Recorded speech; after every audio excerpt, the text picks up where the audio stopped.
All right, so I've got to say that this has been one of the most fascinating free agency periods I've watched as an NFL fan in my lifetime. And conveniently enough, it's happening in my first year talking about the NFL on the air. So that's awesome. Give it to me. I love it.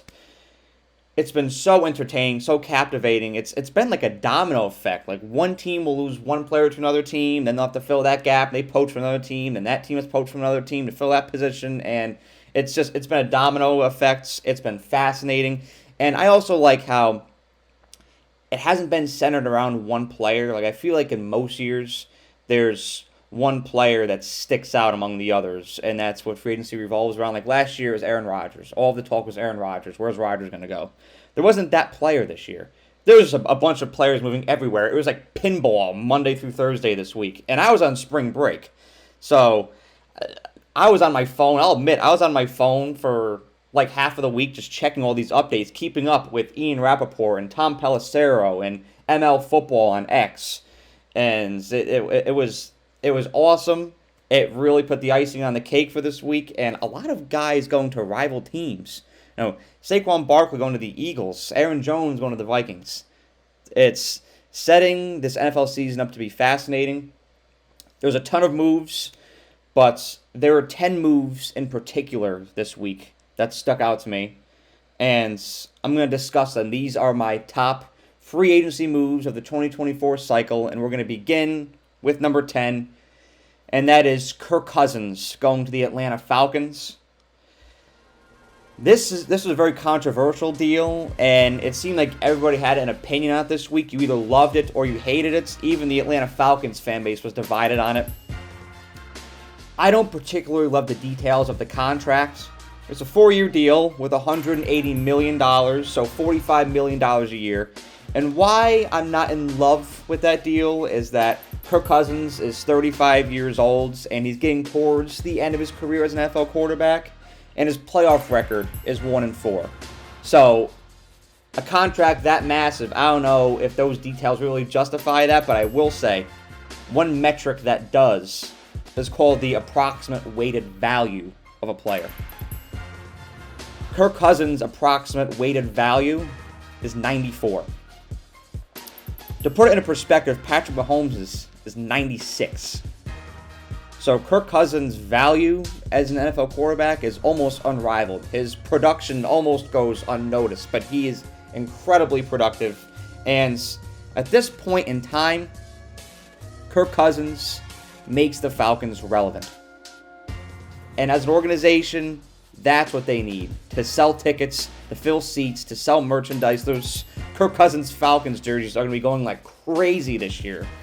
So that is fantastic for the Falcons. And when you assess the quarterback market, there's nobody out there better than Kirk Cousins that's going to give the Falcons a better chance to clinch a playoff berth, to win the NFC North, to potentially make a run to the NFC Championship.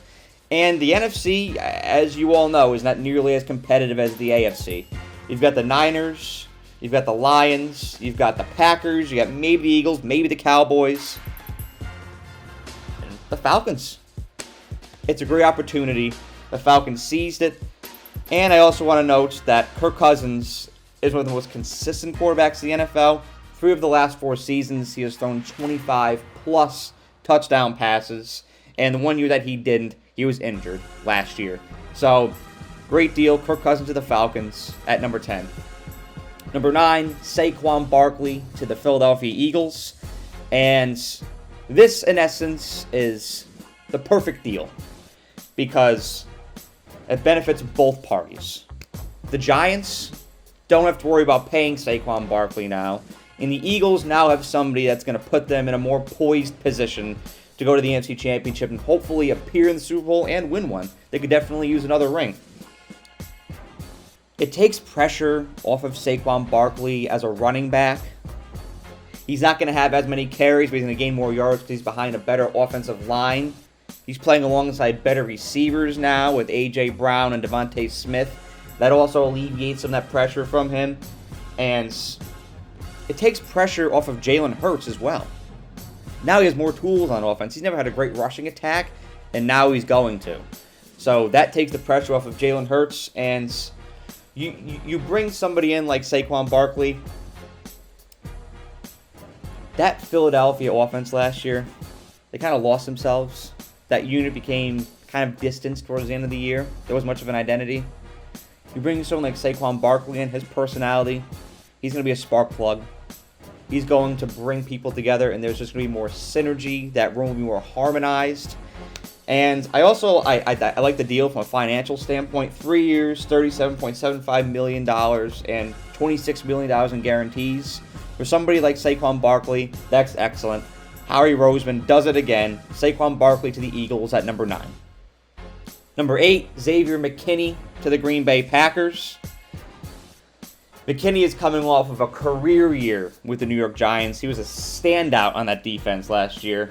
The deal is worth $68 million over 4 years, $25 million in guarantees. Look at some of his stats from last year. He had 116 tackles with 3 interceptions and 2 fumble recoveries. That is fantastic. And the Packers need him right now because their defense, honestly, wasn't perfect last year. It allowed 335 yards per game, which is not fantastic.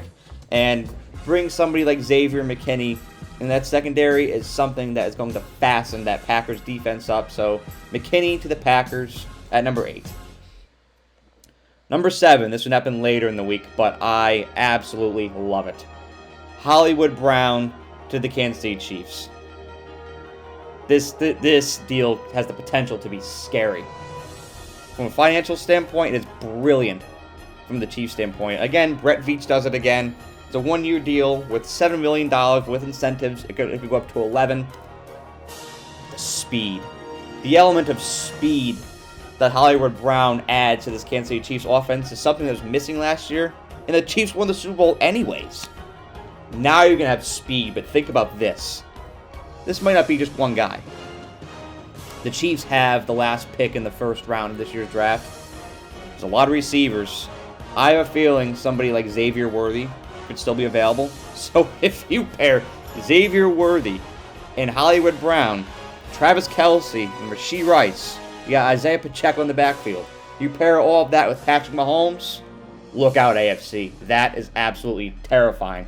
Love the move of Hollywood Brown to the Chiefs at number 7. Number 6, Arik Armstead to the Jaguars. This solves a need that the Jaguars have had on the defensive line. He's going to pair excellently with Trayvon Walker and Josh Allen. It's a 3-year contract worth up to $51 million. So there is a risky element to this. Arik Armstead has had a history of injuries over these past couple years. He has missed 13 games over the last 2 seasons. That is not ideal. He's had injuries such as plantar fasciitis and a knee meniscus injury. However, he is one of the strongest defenders in the NFL. Somebody who's great to have on that line. And again, pairing with those guys like Walker and Allen, that is scary for any offensive line in the AFC to have to defend. I love Armstead at the Jaguars at number 6. Number 5, this was a blockbuster. This got people talking. Derrick Henry to the Ravens. And yes, it is scary. Now you've got somebody in the backfield to pair with Lamar Jackson. It's absolutely terrifying. And the Ravens targeted Derrick Henry back in October at the trade deadline, and now they have him. Now they've gotten what they've wanted this whole time. It's a 2-year, $16 million deal with $9 million guaranteed. And I like this move because it takes a lot of pressure off of Lamar Jackson and it takes pressure off of Derrick Henry. I'll be honest, the Titans absolutely ran Derrick Henry into the ground. There was a lot of pressure on him. He had the amount of carries that he had 1,200 carries over 4 seasons. That is going to absolutely fatigue a running back. He's not going to have that many carries in Baltimore. And for that reason, his body will recover better and he'll be more productive with the Ravens. So having somebody in the backfield like Derrick Henry is exactly what the Ravens need. It's going to open up the passages for the receivers in their core as well. So I love Derrick Henry to the Ravens at number 5. Number 4, this one is another one that's underrated. Kendall Fuller, the Miami Dolphins. It's a 2-year deal worth $16.5 million. And I think this is the steal of free agency. PFF rated Kendall Fuller at an 83.1 last season. And to make a comparison, it rated Xavier Howard, who had a massive contract with the Dolphins, at 55.1 last year. So those metrics suggest that this may be an upgrade. I've always been a big Xavier Howard guy, but you're paying Kendall Fuller significantly less, and there could even be an increase in value. So I like it. He's going to have to improve his coverage. Last year, he had a completion percentage of covering receivers of 68.8%. That's going to have to improve, especially going against guys like Stephon Diggs.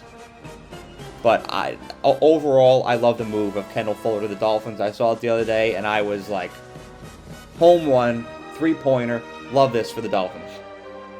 Number 3, Jonathan Gregoire to the Minnesota Vikings, formerly on the Houston Texans.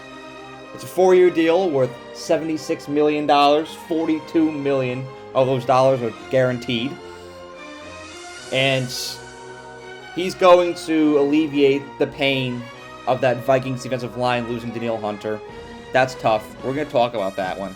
But that's really tough. It's a big presence to lose. But they're plugging somebody in that will have a lot of value. And Brian Flores, the defensive coordinator up in Minnesota, he's very blitz heavy, and those packages are something that are going to benefit Jonathan Gregoire because he specializes in that. He had a monster season last year with the Texans. 12.5 sacks, 22 quarterback hits, and 15 tackles for loss. That's an amazing season. Hopefully he can bring that same energy to the Vikings this year. Jonathan Gregoire to Minnesota at number 3. Number 2, this is another blockbuster. This is probably one of the most surprising moves that took place. Came out of nowhere. Keenan Allen to the Chicago Bears. And it now makes perfect sense. Now that the Chicago Bears traded Justin Fields to the Pittsburgh Steelers, they're officially going to be drafting a quarterback at number 1. I think it'll be Caleb Williams. We'll talk about that more as this offseason goes on. We approach the draft. But whoever that young quarterback is, whoever they draft, bring in somebody like Keenan Allen is going to be integral for building their confidence as a quarterback. You've got him, you've got DJ Moore now. Having weapons like that is going to allow a young quarterback's confidence to absolutely blossom very early on in the NFL. It increases their chances to be a hit, to be a success for the Bears, whatever quarterback that they draft. The one question mark is that Keenan Allen is 31 years old, but he's coming off of one of his best seasons. 1,243 yards last year, 108 receptions. This is a very valuable pick. I think he could last several years, and the Bears only had to give up a 4th-round pick for Keenan Allen. So, hey, they won this deal. You're going to see just how valuable that this deal was, and I love it. Keenan Allen to the Bears at number 2. Number 1. And I think this one here is a no-brainer. People might argue this, but I love this deal. Danielle Hunter to the Houston Texans. What was the Texans' biggest issue late in the season last year in the playoffs? Their defense. It's why they got blown out by the Baltimore Ravens in the divisional. It's an absolute home run of deal. Not only a home run, a grand slam. No doubt, or 470 feet. You could hear the crack of the wooden bat. Absolute home run. Danielle Hunter, at the age of 29, is coming off of arguably one of his best seasons. 16.5 sacks, 23 tackles for a loss, and to add to that, Danielle Hunter's health, especially for his age, has been exceptional. He's only missed 10 games since 2017. So you've got production, you've got availability, and you've got somebody that's going to elevate your defense that really needs a face-up going into this year and is going to greatly complement what is cooking on the offensive side of the ball for the Houston Texans with C.J. Stroud. I love it. It's an absolute home run. So that's my list. There it is. I want to hear what y'all have to say about my rankings, if any of them should be adjusted, if I forgot any deals, if there's any that y'all think should be in my top 10. But it was a fascinating free agency period, and I can't wait to see if there's anything else that's going to happen leading up to the draft. But let me know what y'all think in the comments section, and have a great day. Thank you so much for watching this video. I really appreciate you and the time that you took out of your day to watch the video. And if you enjoyed it, please be sure to like the video and share it, as well as subscribe to The Era. The more likes and subscribers I get on this channel, the more resources I can attain, and the more resources I can attain, the more value I can provide to you, the viewer. And that is how I show my appreciation for you for the time that you devote to watching my videos. So thank you so much, and have a great day.